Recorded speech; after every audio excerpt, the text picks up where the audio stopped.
Greetings, Randy Labonte here of CANeLearn. Introducing the Learning at Home series, which we have here with the conversation sponsored by LEARN and CANeLearn with Sinéad Roy of the Quebec Online School. Certain principles and certain design elements are really important to how we interact with students and how they interact with us when they're at home. And their parents are there and very supportive in many cases of their ability to engage in learning while they're at home. But there are some challenges, and there's also some strategies which Sinead has really worked out as well as along with your team to make that job go a little smoother. So enjoy the series, enjoy the conversation with Sinead Roy. Hi everyone, I'm Michael Canuel. I'm the CEO of LEARN, and I'm here today along with Randy Labonte, and we're going to be talking with Sinéad Gleeson, who is the director of the Quebec Online School. She's been involved in the online world for a number of years, and we're interested now in hearing a little bit about what things have been like for her and in her school since the beginning of the pandemic.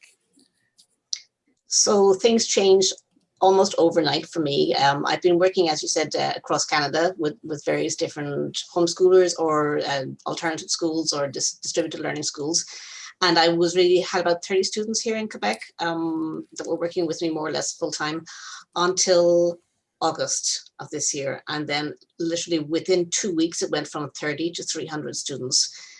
It was like bang, overnight, my inbox I couldn't empty it fast enough. I had to hire 10 more teachers to work with me, hire administrative staff, hire accountants, and redesign the entire program, really with just a much bigger student body in mind. So these are really interesting times, so to speak, for you. Extremely. Right now. Sinead, maybe you could tell us a little bit about what parents have been asking you, and a little bit of what they've been telling you is their motivation for sending their children to a private online school for homeschoolers. What's their reasoning, and what are some of their interests and preoccupations? So a lot of these, we call them COVID parents, because they're new to homeschooling, they're new to online schooling. Obviously, the primary consideration is the health of their child, the physical health of their child. They don't want them in a school body, in a physical building where they feel they may be exposed to viruses. But also the mental health of the child. A lot of them experienced this kind of pandemic school homeschooling, that we call it pandemic online schooling, in March. And there was so much stress involved with that. From the parents, from the teachers, from the students, and they didn't want a repeat of something like that. So they started looking for an alternative. With my courses, what we try to do, actually try to minimize the Zoom time that kids have, and maximize what they can do outside of the classes at home with the parents. And that goes from some of the courses actually just meet once a week, and we cover one subject per week. And again, then they alternate that over several weeks until they've all of their core subjects covered, and that rotates throughout the year. And then those that need a little bit more support for various reasons, then we have like one math class per week, one English class per week, one French class per week. And again, we give the resources to the parents to work with the students at home during those times. So it's not as much screen time, it's not as stressful, and there's a lot more flexibility in it than having a set time every single day or several hours a day on the computer, especially for younger kids. So can I jump in? There's a couple of questions, which is more, I think, for Michael and Sinead as well. Besides the concern about their children being in a school, what other factors in Quebec would have driven parents to look for homeschooling options? Because there is no government-sponsored distance learning education. There's in school, there's very few people who have a medical exemption, and then there's the homeschooling option. But because homeschooling regulations are very new here and in development, the ministry is not in a position to give a whole lot of support to people who homeschool. At the same time, there's an awful lot of regulations, which people most parents feel that they just can't handle it. I actually even have some professional teachers who have taught in the school, and then come to homeschooling context and said, I have no idea how to complete these forms. I've never had to do this for a classroom. What do I do in a homeschool situation? So they come to me for support to kind of translate the documents for them into a language they're familiar with. So working with parents is something that is consistent in many of the, and it should be basically most, because the students are actually at home. There are ways to work with parents successfully. And you were talking about having a little bit more flexibility for parents to know when to work with their students as opposed to having them strictly fixed like in a regular school classroom. Right. So we have, for example, in our, say, grade 3-4 English class, they will meet 1 hour per week with a student, with a teacher. And we have some very small classes as well in our deluxe programs like that. There's a maximum of 10 students per class. So they meet for the 1 hour, and then the parents can work with their kids on the other assignments anytime they want to throughout the day. If they're working parents, then they can work in the evening time with the kids to make sure they get, which is basically homework done. Our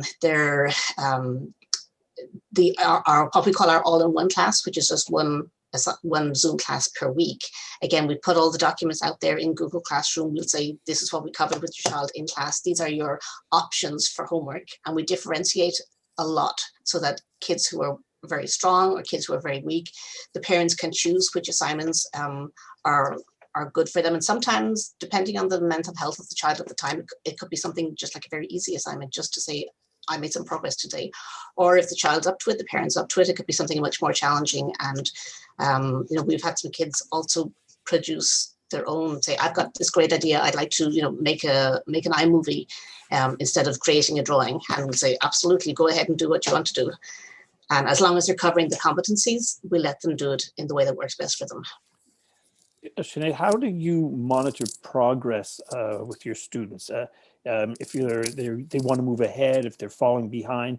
I understand that it's a competency-based curriculum, but how do you monitor all of this with your students, and how do you personalize it for them?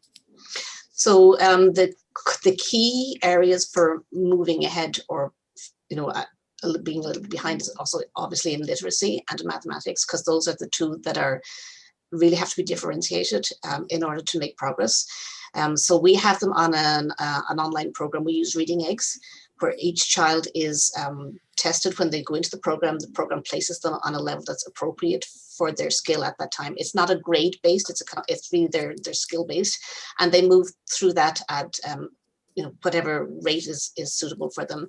But the same thing with the math program. We'll place them in we use Mathtific. We place them in a grade level appropriate, but then the parents will say, this is too hard, this is too easy. So we can adjust the grade levels, and then they start from somewhere that they actually feel they can accomplish what's being asked of them, and then they can move forward from there, always having this sense of mastery. So it's they feel that they're in charge of their learning, and that they're successful, which is, emotionally, that's really important for a child to be able to retain what they've learned. They have to feel successful. Mm-hmm. So there's room for student voice here, that you're really listening to what they're saying and trying Absolutely. to respond to that. Absolutely. We have instances too of, we have some kids in grade 4 classes who have very minimal literacy skills. So the parents will say, my child is barely learning to read. How can we help them with this? And of course, that's where officially we would call these things adaptations and modifications. So we just tell the parents, if your child works best by narrating a story, let him record it, let him make a video. He can tell you, you can write it down. So it's almost like each child who wants to be can be on an IEP without necessarily having all of the paperwork that has to go with that. So having an IEP sort of approach or mentality around that. So you're structuring sort of an individual learning path that you're negotiating between the parents with the child themselves. So they have a sense of autonomy or control over that. Yeah. Which is one of the fundamentals in terms of a blended learning approach as well, if we're going to look at the use of technology online. So so it strikes me that you are using some of the approaches. Was it done consciously in terms of your work, or is it just something that evolved? It came really because my first experience really teaching in Canada, from going back 15 years ago, I was principal of a very small school. We had 30 students from grades 1 up to secondary 5. So a lot of these students ended up in combined age groups anyway. And so right from the beginning, we had to make adaptations. And then when the QEP program came out, and I looked at the competencies and I said, this is fabulous. And it was a school without a whole lot of finances, but we had computers. So rather than go with textbooks, we taught the kids how to research and how to find open source material online and to go from there. So our approach has always from the beginning been this kind of blended learning before even the terminology was created. And how does that work into your, I guess, the structure and schedule of your school? Absolutely. We have our morning classes tend to be more academic, and then we have options in the evening. We have coding classes, we have STEM classes, we have Minecraft, EDU. We even, in some cases, we will get engineering kits that are delivered to the students' houses. And I just did a run around 4 hours driving around Montreal last weekend to deliver these kits to students' houses. And then they will come in a Zoom class with a teacher and they'll build various kits together so that they, it's not all digital. There's a lot of hands-on stuff there too. So instead of having a makerspace, what you do is create sort of a maker idea and notion in their homes. That's right, exactly, yeah. And we have, at the end of the year for their English project, they're actually all going to publish some books on Amazon. One of my students showed me an app where the kids can write their own books on Amazon free of charge, nothing. If they want to have it published and sent to their home, I don't have one right here, but if they want to have it sent to their home, it costs like $7 for shipping. And they're their very own published author at age 6, 7, or 8 or whatever. That's amazing. Now, how engaged do the parents have to be in the whole process as they go through all of this? Are the students or the children learning some self-regulatory skills, or is there still a high level of dependency on parent involvement and guidance through the whole thing? That really depends from student to student. We do insist that for grades 1 and 2, that for the first several weeks that the parent is there in the class with the student, because there's so much digital skills to learn about, how to send an email, how to sign into different accounts. And even for some of the parents, that can be a little bit tricky. But generally, after the first month, most of the kids could handle it by themselves. They knew how to get in and out of Google Classroom. They knew how to find assignments. We have had a few behavior issues. We have a lot of kids that they're on the autism spectrum.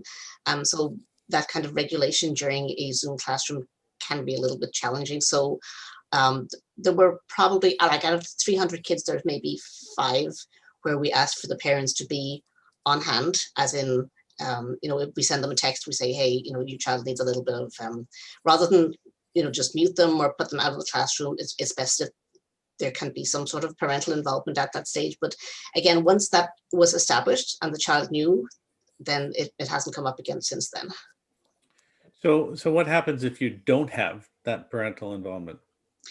We have a few cases where there are older siblings, and we have some grandparents, but I would say by mid-October, most of our kids were able to handle things by themselves.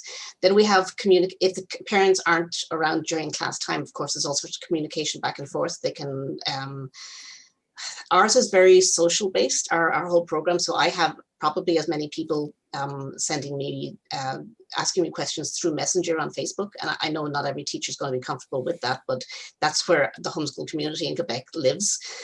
So I have parents contacting me on Messenger. I have text messages. I have emails. We have classes through the stream.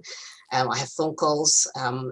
Any type of communication that works for the parent, because for learning at home to be successful, the parent has to feel comfortable. It's not just the child. I had a lot of parents in real panic mode in September because they said, oh, my child has learned nothing in school in the last so many years, not understanding there's a kind of a gap that comes over summer, especially this summer because there was so much learning. And we had to kind of calm their nerves and say, don't worry, it'll take 3 or 4 weeks, they'll get caught up, everything will be back where they're supposed to be.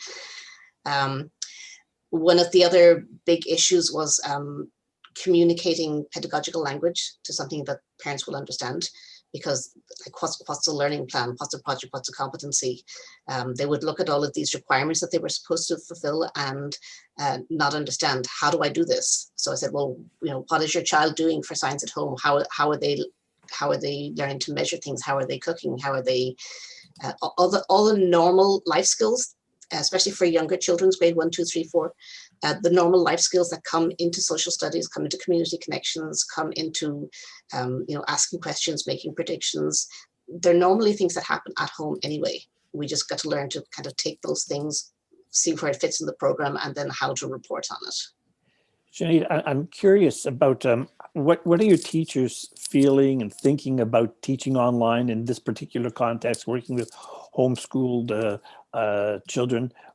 How would they describe their experience, and maybe an idea of some of the challenges that they're facing on a regular basis and how they're addressing them? A lot of them have experience working online anyway. So some of our teachers are quite young, so they actually grew up in the online environment. I think they would all agree that it takes more time to prepare than it does in a classroom, just because like in a classroom, you can walk around and nobody kind of loses focus. If you as a teacher lose focus in an online class, the kids tend to lose focus as well.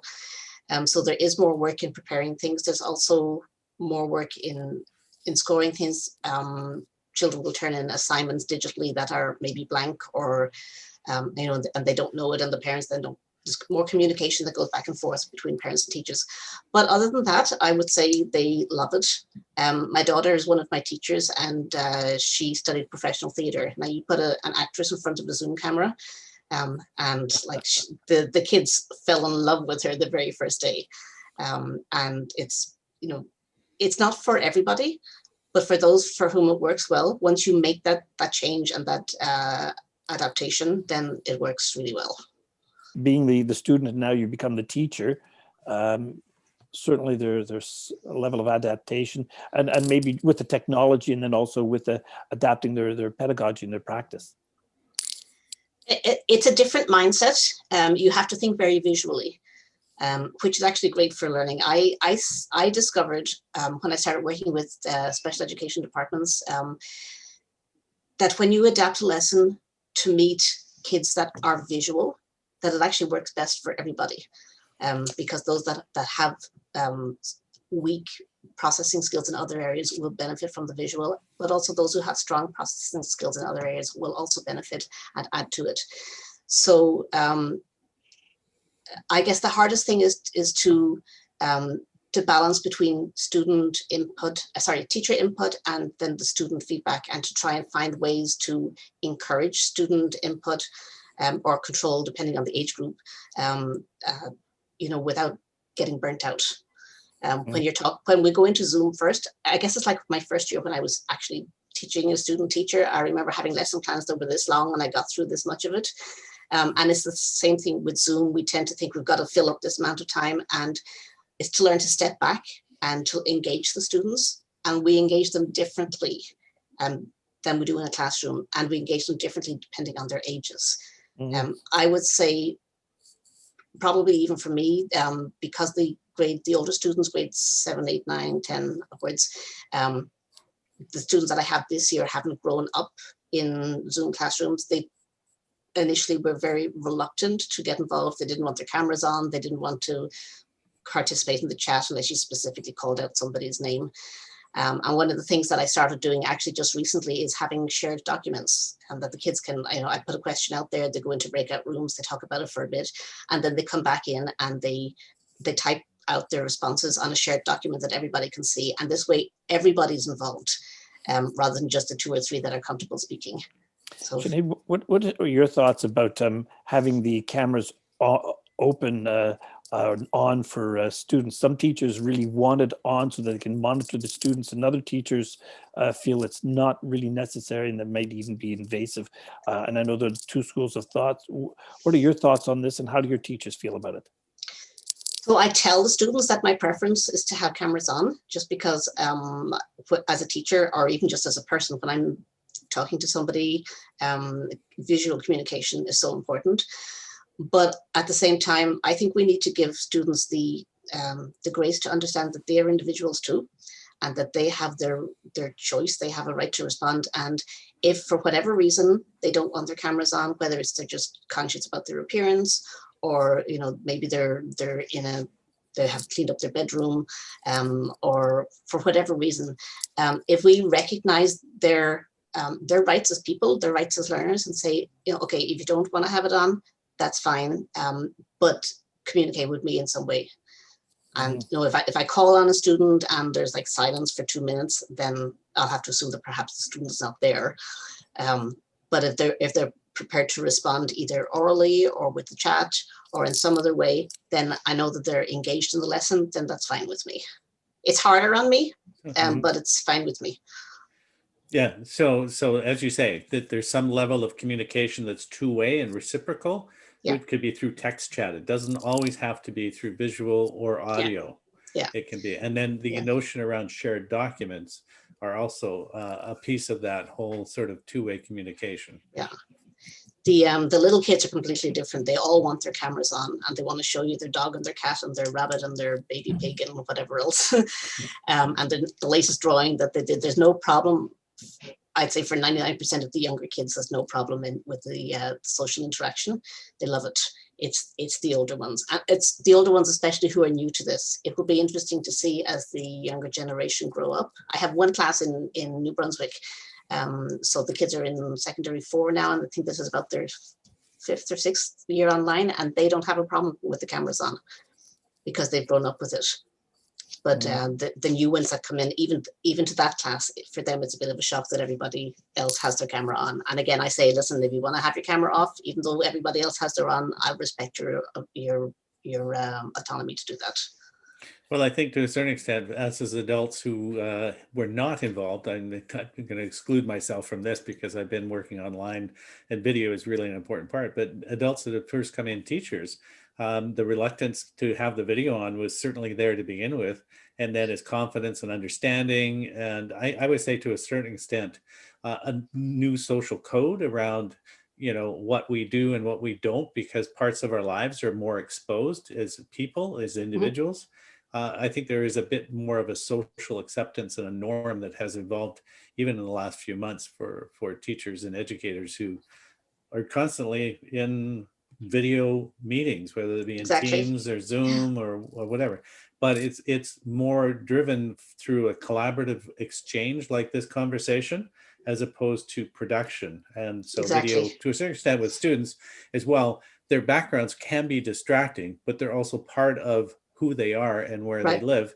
And it's that norm of accepting that and being comfortable in sharing that. And that's the same thing, I think, as you're talking about with the classroom, once you connect with the person, the real person, whether it's the student or the teacher or the parent, then you don't have to put a performance on, you just be natural. And when we're natural, we learn. So just in summary, tell me if I missed some things, but what I heard you say was that it's really important to be open in your communications and consistent, that there's always an exchange and a dialogue that's going on, and you share information with parents as you invite them to share back for you. But the focus is around building support, competency, and student agency for a very student-centered learning approach, as you mentioned, kind of like almost an IEP without the paperwork. So it's like an individual learning plan that you engage students in activities. You have some outside of curriculum kind of activity things that are interesting, and you can build socially through live web conferencing synchronous pieces as really important, but that you also ensure that you are monitoring and ensure there's some success in stages to build confidence in the learning and how they might move forward. So is there anything else you think that I might have missed in that summary that's really critical? The only thing I would add is that a lot of parents are very anxious that, if my child didn't complete everything in the workbook this year, are they going to be behind?